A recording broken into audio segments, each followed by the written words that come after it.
sebagian daripada yang mengatur republik ini adalah pembohong. Iya, jadi kemarin itu menarik juga sebenarnya, ada anak yang mempertanyakan persoalan Pancasila. Ya, saya menganggap pertanyaannya atau apa yang dibahasnya itu sesuatu yang menarik karena berkaitan dengan dasar landasan kehidupan bersama kita. Itu yang menurut saya menarik ada. Tapi kan persoalan yang terjadi sekarang, ada sekolah yang mengajarkan dalam kurikulumnya ada Pancasila tapi belum tentu mengajarkannya. Itu jadi persoalan juga. Oleh karena itu saya kira Departemen Pendidikan, baik pendidikan dasar menengah maupun pendidikan tinggi, harus memberikan satu langkah kurikuler yang lebih baik untuk memberikan pemahaman bagaimana tempatnya Pancasila. Tentu saja ada perbedaan antara anak SD, anak SMP, anak SMA, kemudian ke pendidikan tinggi. Tapi jangan dibiarkan untuk tidak dibicarakan. Ya, jadi ya Pancasila itu memang harus dipahami oleh semua pihak. Jadi tidak hanya yang terjadi di sekolah dalam arti kata kurikuler. Sebagai satu contoh, 2 periode pemerintahan kita, yaitu demokrasi terpimpin, demokrasi bahkan pemerintahan Orde Baru itu menggunakan istilah demokrasi Pancasila. Gitu. Nah, lalu ada lembaga yang digunakan untuk mendidik tidak di sekolah, tetapi di lingkungan masyarakat, termasuk di dalamnya tokoh-tokoh masyarakat dan pegawai negeri. Zamannya demokrasi terpimpin di bawah Presiden Soekarno, ketika dia sudah jadi presiden, lalu ada istilah indoktrinasi manipul ustek. Jadi ada langkah-langkah yang dimana Pancasila dikaitkan dengan waktu itu Presiden Soekarno mempunyai beberapa hal yang semacam ideologi. Manipul misalnya itu adalah manifesto politik yang diambil dari pidato kenegaraannya tanggal 17 Agustus 59 yang oleh DPA dirumuskan ulang, yang dilawan itu. Pancasila itu lawannya adalah kapitalis sebenarnya. Jadi ada Soekarno dengan itu. Jadi ada manipul usdek. Usdek itu Undang-Undang Dasar 45, sosialisme dan segala macam itu. Nah, pada zamannya Bung Pak dan ini indoktrinasi ini diadakan secara berkala dan yang memberikan ceramah tentang hal itu ketua-ketua partai dan atau Panglima ABRI. Jadi Nasution memberikan, Aidit memberikan, Idham Halid memberikan apa yang dimaksud dengan indoktrinasi itu. Jadi orang didatangkan, diindoktrinasikan sesuai dengan posisi mereka. Yang Nahdlatul Ulama memberikan keislamannya, tentara memberikannya, PKI memberikannya, segala macam waktu itu. Ya, dalam rangka Nasakom juga. Nah, lalu kemudian pada zaman Pak Harto kan ada P4. Kan demokrasi yang menurut Orde Baru kan demokrasi yang dijalankan selama Orde Baru itu adalah demokrasi Pancasila. Nah, tetapi ada perbedaan antara keduanya. Soekarno anti kapitalis. Soeharto hidup dari kapitalisme. Karena apa? Ketika Soeharto berkuasa, artinya mengambil pemerintahan dari tahun 67, sebenarnya kita memang negara bangkrut. Lalu kemudian ada komitmen dari berbagai negara, Amerika, ada IGI. Jadi ada kelompok pemerintah yang memberi bantuan kepada kita, bantuan ekonomi, keuangan. Itulah yang digunakan oleh Pak Harto untuk kemudian berhasil membangun ekonomi kembali. Jadi terlepas dari kita setuju atau tidak, Pak Harto itu berhasil dengan pendekatan segala macam, tiap tahun ada perundingan untuk berapa banyak dipinjamkan dan sebagainya. Itulah yang dipakai untuk membangun Indonesia selama Orde Baru. Ya, itu harus diakui. Cuma sayangnya juga korupsinya berjalan gitu kemudian. Itu yang jadi dia tentu saja yang namanya kapitalisme kalau nggak dapat untung kan nggak mungkin memberi bantuan. Ya ada hal-hal tertentu. Ambil sebagai satu contoh tambang emas kita Freeport di Papua. Kita nggak tahu berapa yang pernah diberikan oleh Freeport kepada kita waktu itu.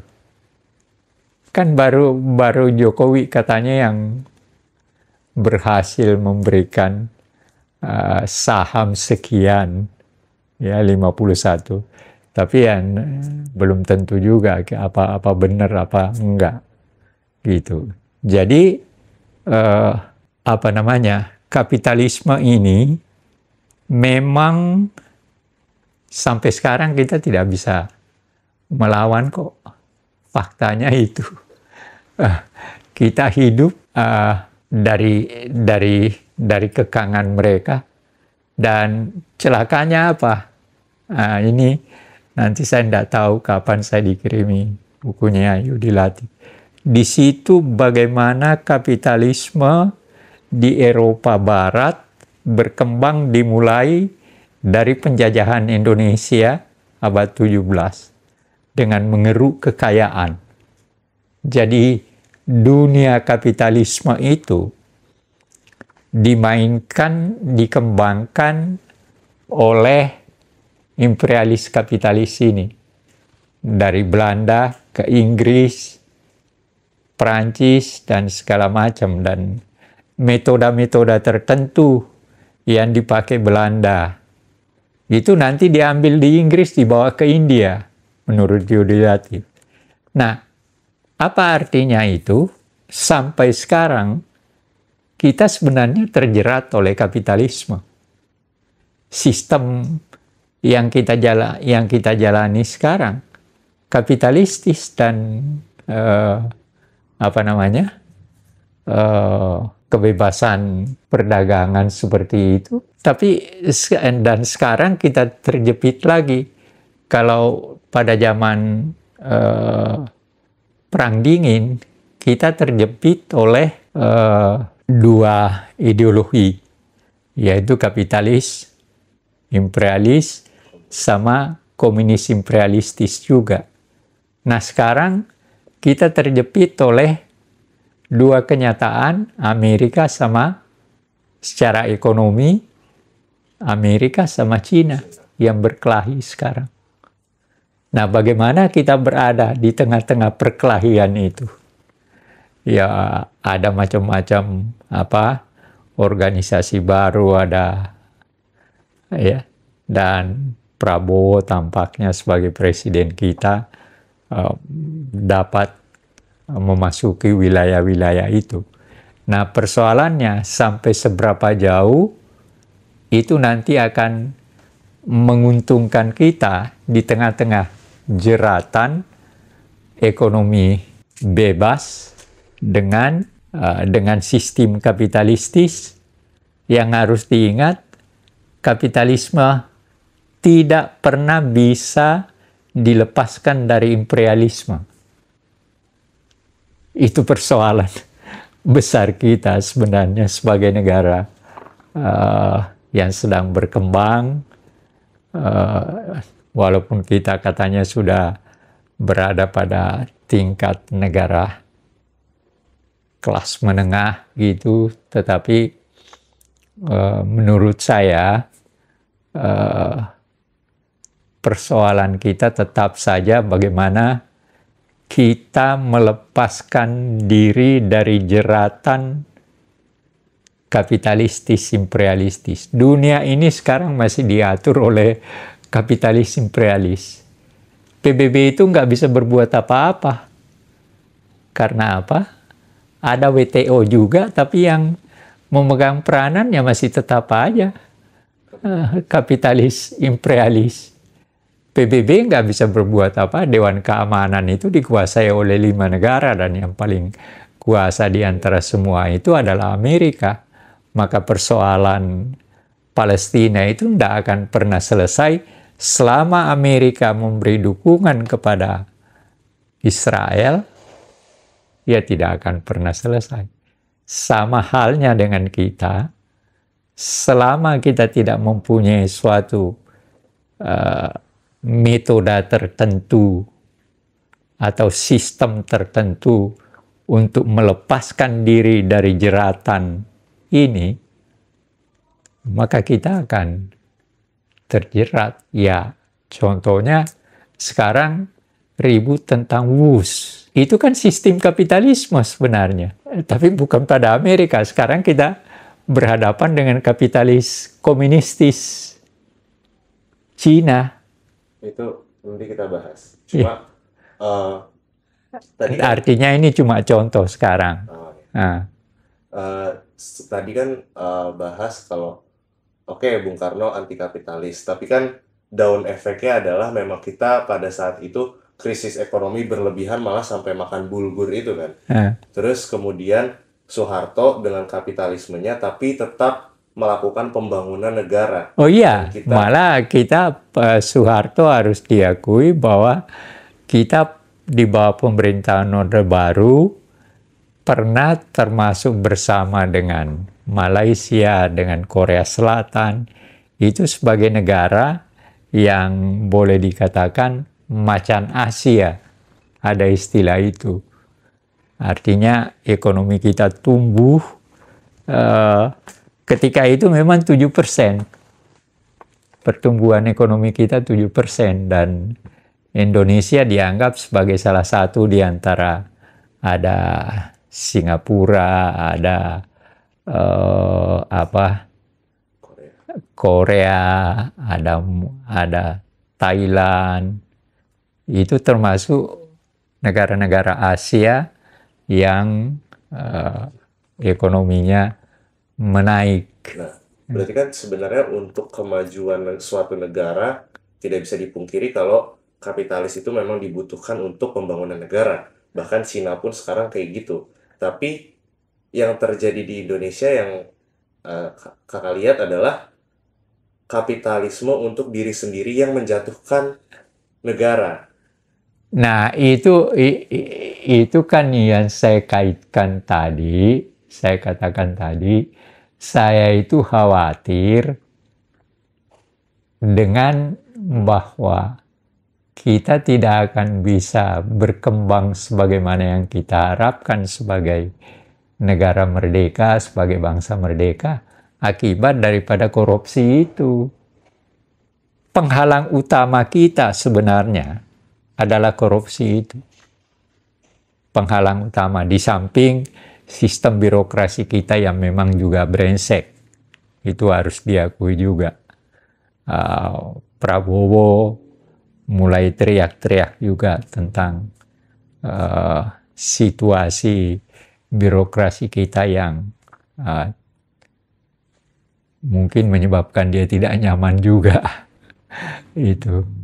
Ya. Jadi memang sepanjang kita merdeka, salah satu persoalan yang kita hadapi persoalan birokrasi. Pejabat kita itu macam-macam aja yang dia buat, peraturan macam-macam dan sebagainya. Nah, saya nggak tahu ini sekarang Prabowo gimana. Nah, yang menjadi persoalan yang dikaitkan dengan kemungkinan birokrasi yang tetap jelek itu adalah jumlah kabinetnya yang terlalu banyak. Itu sekarang yang jadi. Kalau dulu persoalannya adalah hanya menterinya hanya sekian, tapi birokrasinya tetap tidak berjalan sebagaimana pegawai-pegawai negeri kita itu boleh dikatakan memang brengsek gitu ya. Dan ada saja ketika kita mengurus sesuatu ada aja macam-macam halangan ya, yang disebutkan di ini harus begini, dan itu makan waktu dan makan uang. Iya tentu itu yang menjadi persoalan. Jadi tapi ini dalam yang lucunya di situ, dalam kerangka teriakan selalu untuk melakukan pembangunan ekonomi, birokrasi ya, yang inklusif segala macam, tapi faktanya tidak terwujud gitu. Ini kan yang kasihan kan di situ sebenarnya. Kalau saya sebagai orang yang mengikuti perkembangan, ya taruhlah saya sudah bisa mengetahui situasi ketika SMA, berarti dari tahun 60 sampai sekarang saya mengikuti betul, dan ya saya tidak melihat bahwa apa yang dikehendaki untuk menjadi bangsa dan negara merdeka, kita tegakkan negara merdeka, ya belum terwujud. Sebagaimana misalnya ambil sebagai contoh keadilan sosial bagi seluruh rakyat Indonesia. Nah pertanyaannya, apakah benar bahwa keadilan yang sedang dijalankan oleh pemerintah adalah dinikmati oleh seluruh rakyat Indonesia? Itu kan pertanyaan yang menarik dalam kaitan mewujudkan Pancasila itu, yang dikaitkan juga dengan pembukaan. Ya, jadi hal-hal seperti ini saya kira menarik, dan tetapi di tengah situasi itu tetap saja kita tidak bisa melepaskan diri dari himpitan kapitalisme imperialisme. Itu nggak bisa. Kita sekarang dunia menjepit kita, ada Amerika yang komandannya kapitalisme, kapitalis liberalistik. Sekarang Cina menjadi kapitalis komunis. Dan ya kita sekarang berada dalam situasi kejepitan di antara mereka. Itu yang dan Cina itu agresif loh. Di beberapa negara Afrika tertentu sudah tidak bisa bergerak.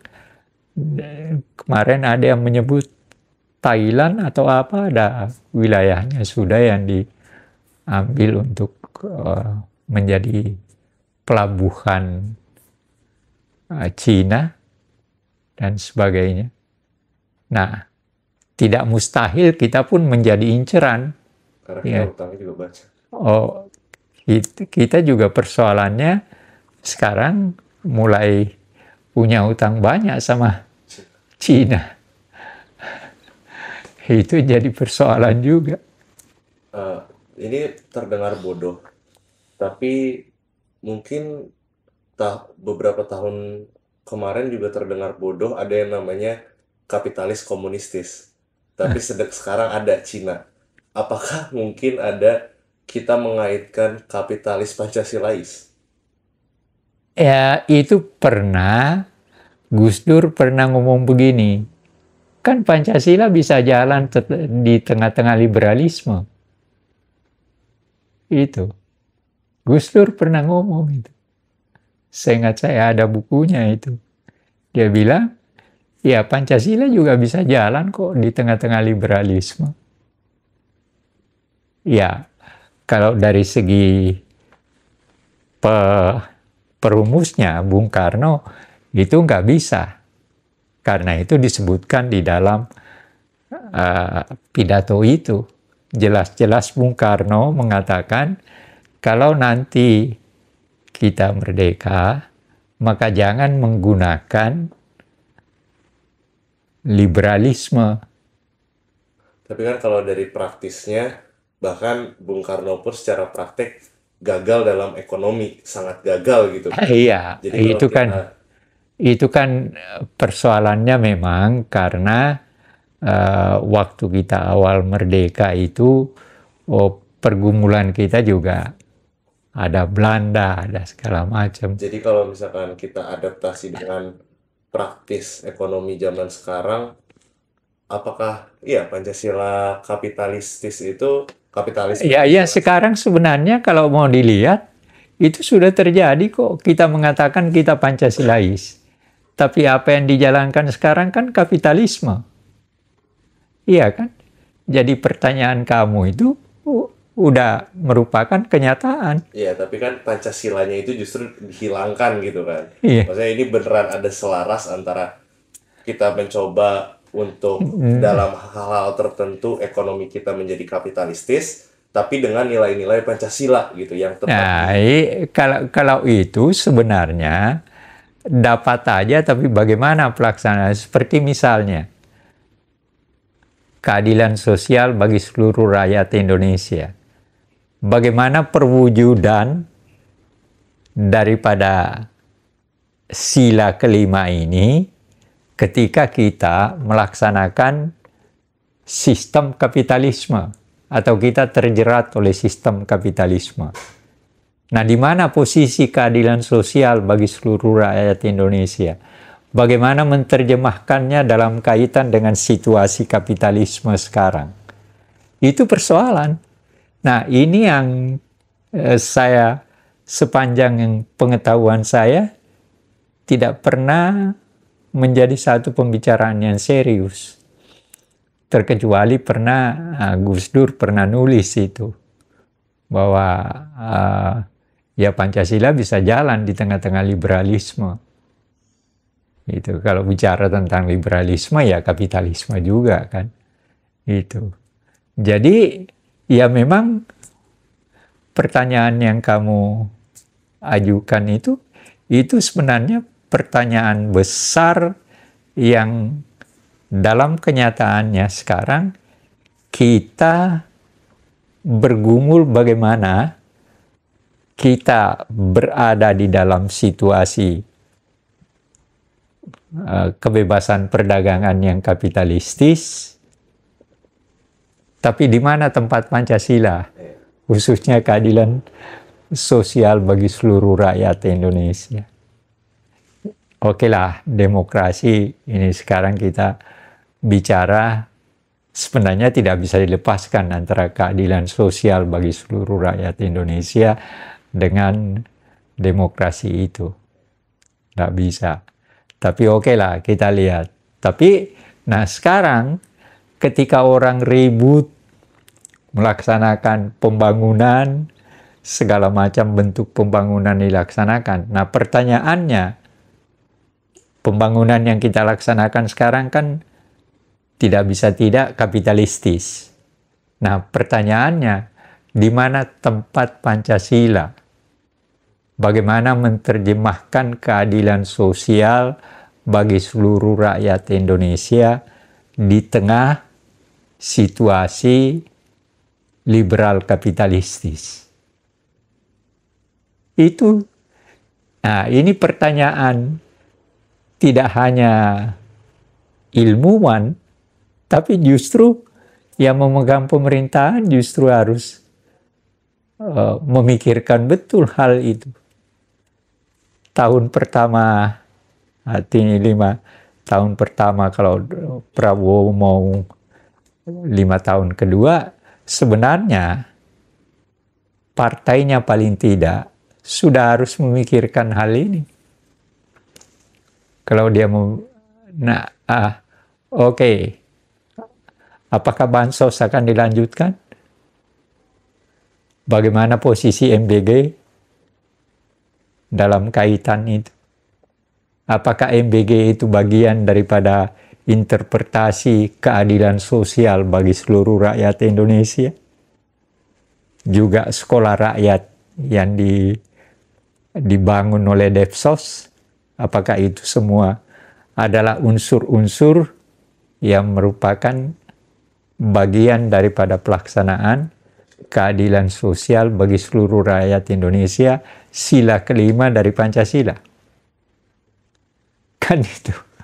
Nah, jadi ketika kita berbicara tentang ini, hal-hal yang berkaitan dengan diri kita dalam kaitan seperti itu, kerumitannya tidak segera bisa kita urai. Apalagi kalau kita sekedar sebagai seorang intelektual dan tidak punya jabatan dalam pemerintahan seperti kita. Ya. Tetapi saya tetap punya kewajiban sebagai warga negara ya untuk berbicara hal-hal seperti ini. Apakah pemerintah mau dengar, apakah yang berkuasa mau dengar, buat saya nggak ada persoalan. Saya punya kewajiban sebagai orang yang dibiayai, yang saya katakan saya berutang pada negara ini yang tidak akan pernah terbayar. Itu yang menyebabkan mengapa saya mau ngomong seperti ini. Tapi maksudnya daripada kita berlindung sebagai Pancasilais, tapi di atas-atasnya itu sebenarnya kapitalis, mending kita menguraikan saja dan melakukan diskusi kapitalis Pancasila. Ya, itu tergantung pada sebenarnya ya di lingkungan intelektual universitas seharusnya ada saat di mana mau berbicara secara lebih terbuka tentang hal ini, dan juga pemerintah sendiri harus juga berbicara. Tapi kalau menurut kita sendiri gimana terhadap kapitalis Pancasilais itu? Ya, kenyataannya sudah berjalan kok. Itu yang terjadi sekarang kan. Maksudnya kalau yang kakak pikirkan ya, kapitalis Pancasilais. Kalau sekarang kan full kapitalis berlindung dengan nama Pancasila, yang Pancasilanya nilai-nilainya pun tidak dilakukan. Ini beneran kita gabungkan, kita berkapitalis secara ekonomi, tapi nilai-nilai Pancasilanya ya kita lakukan gitu. Iya, itu makanya kalau itu yang kamu maksud ya sederhana. Kita terjebak, saya gunakan istilah itu, kita tidak bisa lepas dari kapitalisme kan? Iya kan? Nah sekarang bagaimana keterjepitan kita terhadap kapitalisme, liberalisme ini mengambil sila keadilan sosial bagi seluruh rakyat Indonesia di dalam implementasi bersama dengan kapitalisme itu. Ya, itu yang harus dipikirkan sekarang. Kalau menurut kita bisa? Bukan hanya saya katakan bisa, sekarang sudah jalan kok. Bukan tidak bisa. Sekarang aja udah jalan, cuma tidak dikatakan. Contohnya? Iya, contohnya lihat aja bagaimana kaum kapitalis menjalani perjalanan kehidupan kita dalam berekonomi. Iya, tapi kan nggak ada Pancasilanya. Iya, mereka nggak pakai Pancasila, tapi dalam prakteknya kan itu. Dalam prakteknya hanya kapitalis. Iya, dalam praktek dalam kapitalis, tapi sebenarnya disitulah letaknya mengapa diperlukan baik pemerintah maupun intelektual memberikan pemikirannya di tengah-tengah keterjepitan kita dengan kapitalisme, liberalisme, bagaimana kaitannya dengan Pancasila. Itu pertanyaan yang sampai sekarang yang kalau dari segi pikiran Bung Karno itu nggak ada. Tapi kenyataannya kan nggak bisa.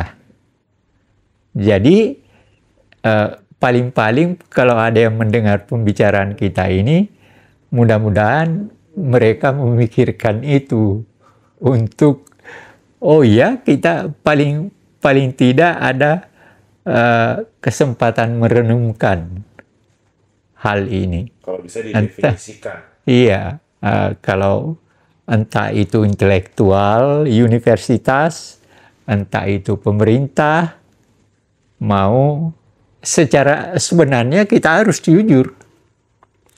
Persoalan kita adalah kejujuran. Bahwa kita sekarang berada dalam situasi kapitalistis, imperialistis. Nah, kita sudah tidak bisa tidak menerima kenyataan itu. Nah, sekarang bagaimana kita mengaitkannya dengan Pancasila? Paling tidak keadilan sosial bagi seluruh rakyat Indonesia.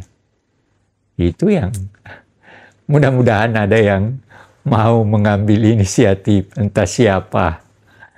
Tapi memang dibutuhkan ya. Kalau tidak kita akan terjerumus Iya, jauh. saya kira kebutuhan itu selalu ada, tetapi siapa yang mau melakukannya? Kalau kita siapa yang mau dengar? Iya kan? Itu persoalannya. Ya saya bukan hanya kali ini mungkin dalam tulisan saya yang masih ada di bukan hanya yang ada di laptopnya Cia, kan banyak sekali Pancasila yang saya tulis itu. Mungkin ada 15-an judul. Ya, tetapi siapa yang mau dengar? Yudi Latif sudah menulis buku tebal 600-an halaman. Siapa yang mau baca? Siapa yang mau baca? Dan bagaimana dia menafsirkan?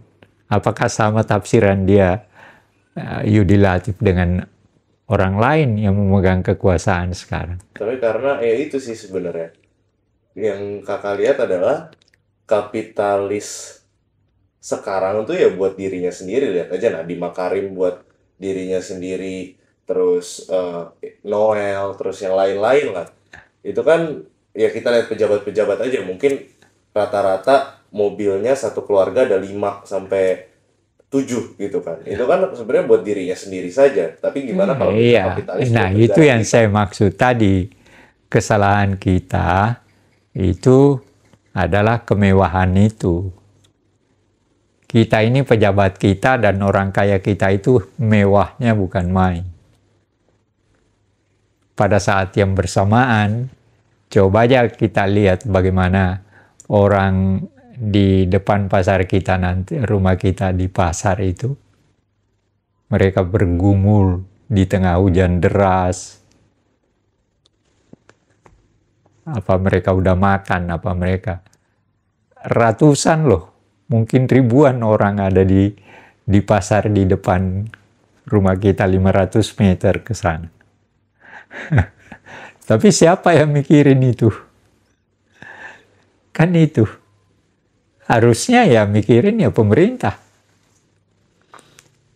Ya tapi oke lah, kita sudah membicarakan ini dari kemiskinan, kaitannya dengan kapitalisme, dan kamu menyinggung juga persoalan Pancasila.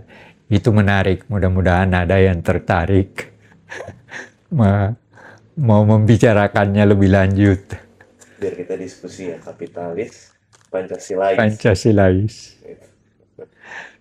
Kalau hal itu Gus Dur sudah pernah menulis. Dengan liberal itu ya. Iya. Jadi Pancasila kan bisa jalan di tengah liberalisme. Walaupun sebenarnya